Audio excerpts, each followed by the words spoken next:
Hey guys, today we're gonna mount cold air intake, more or less, on a Megane II 1.6 16 valves from 2006. We're gonna see if it makes any difference in sound or power, and let's get started with this tutorial. In order to mount the new filter, we need to take this airbox off, so let's proceed to do that.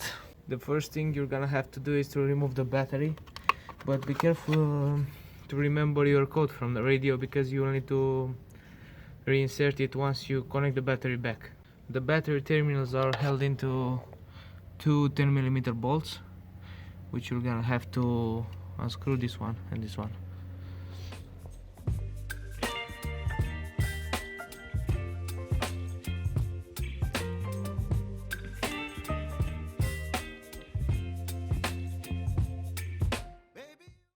After you take the battery terminals off, you're gonna have to unscrew a bolt down there.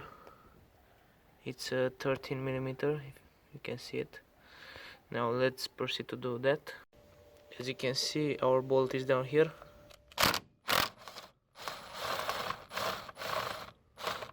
Let's take that off. Make sure that you don't drop it in the engine bay.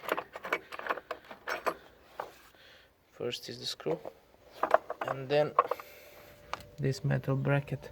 Now you should be able to carefully take the battery out.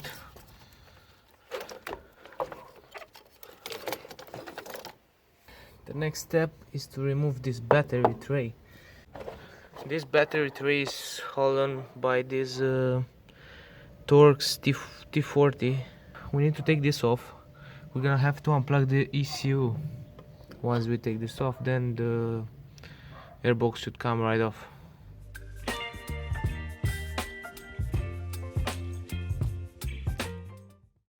Next thing you're gonna have to do is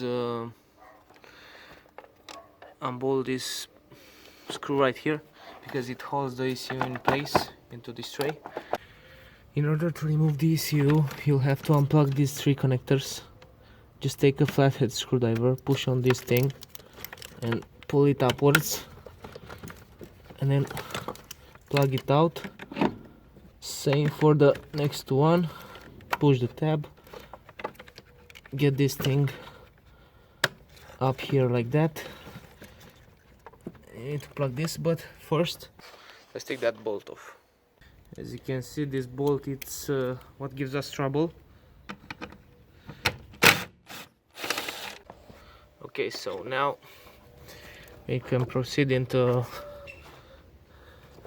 taking off these connectors. This one is already disconnected.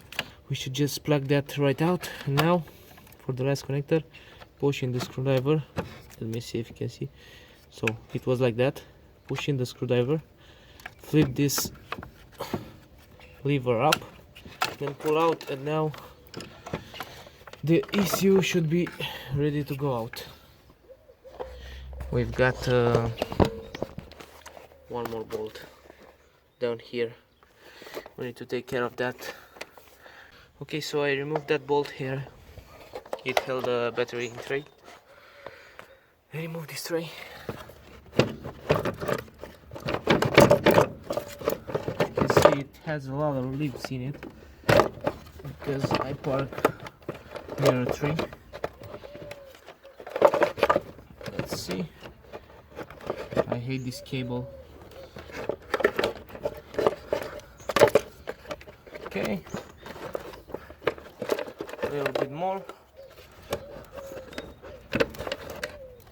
Good, that's very good. Now we should have access to this airbox, which is located right here, and we need to take that out. In order to remove the airbox, you have one tab here and one tab right here. You need to wiggle it and pull it out. We'll just pull it out a little bit for the moment, because it has a screw right here on the top. Let me show you. Okay, so before you pull out the airbox, you need to lose this screw right here, which holds the intake from the airbox. Now let's try this a little more time to see if we can wiggle it out.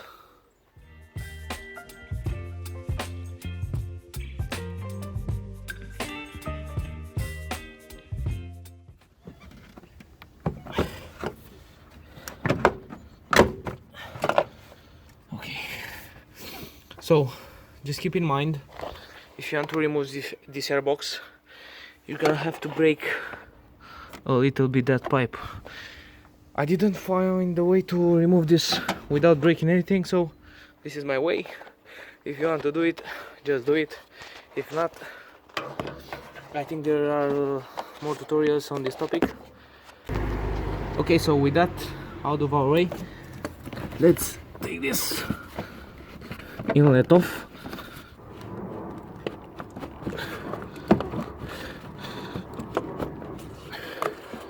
Okay, as you can see, it has the shit back here which holds it in place, but it's not that good. Let's remove this piece of shit. This is the factory box. Make sure you keep it because you need this on your inspection. Now let's see if we can get that filter to sit here. Okay, so because I wasn't able to find the size of my inlet online, and I didn't measure it beforehand, I bought the 63mm filter. That was a big mistake in my opinion, because it wasn't fitting right. You will see on this video. So don't make the same mistake as me. Buy the 70mm one, or to be extra sure, buy the 76mm one. You will tighten it a little bit more and it should be okay. And also buy the oil spray for the filter. You need to lube it before you put it on the car. Okay, so this is my last idea. I'm gonna make an incision right to this tubing until here, and it should fold onto itself right now. Okay, so before trying that, you need to spray this filter with silicone spray. I'll go and do that right now. Just a light coat on it because it has something to protect the engine from dust. So let's do that. Okay, so just spray this with some silicone inside and outside. And now let's try to plug this shit in.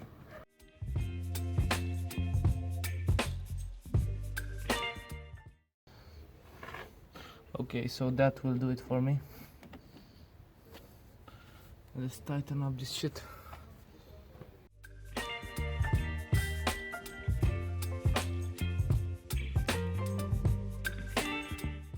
We'll tighten this up after we put the battery tray in. Now let's put back this battery tray.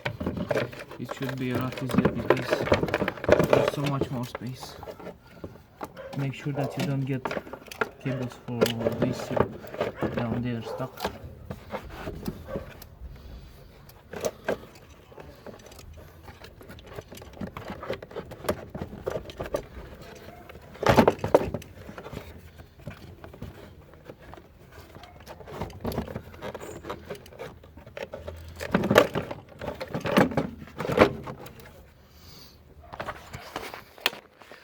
A little detail you need to be careful.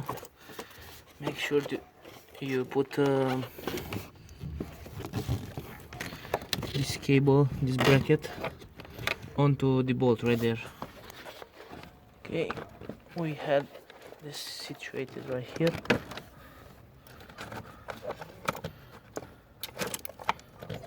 Seems like all the brackets are in place. Let's tighten this bolt up.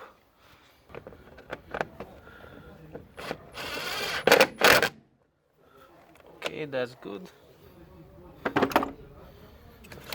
Let's put the ECU back on. The ECU holds on to that hole right there and this one up here.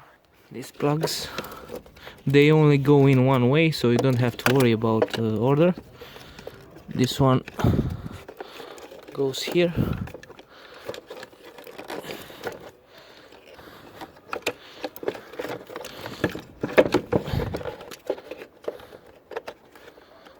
can see you plug that in, you just flip the switch, go down until it clicks.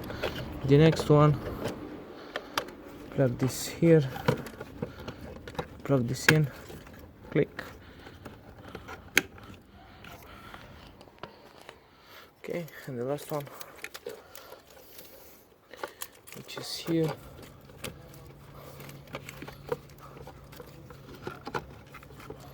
plug, click this down, click. Everything is perfect. Let's take these bolts and plug everything in. The first bolt we're gonna have to mount is this one up here. The order, of course, is preferential, but I like this because it holds everything in place.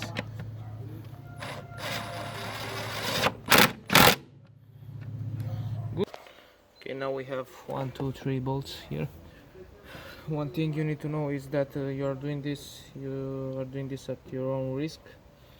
You can see it down there behind the filter. There's an open space for water to get in. If you get water in your engine, you are pretty much fucked, you know, because the water doesn't compress and the engine will bend the rod. But I don't give a fuck about that, so I'm doing this mod to see what happens.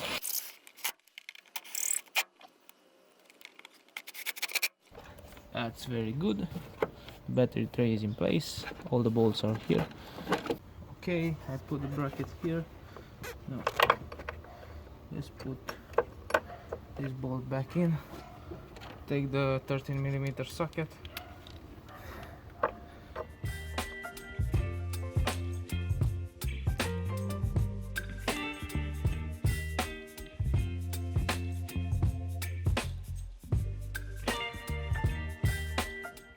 nice. This thing is ready to start. Just put this cover back on.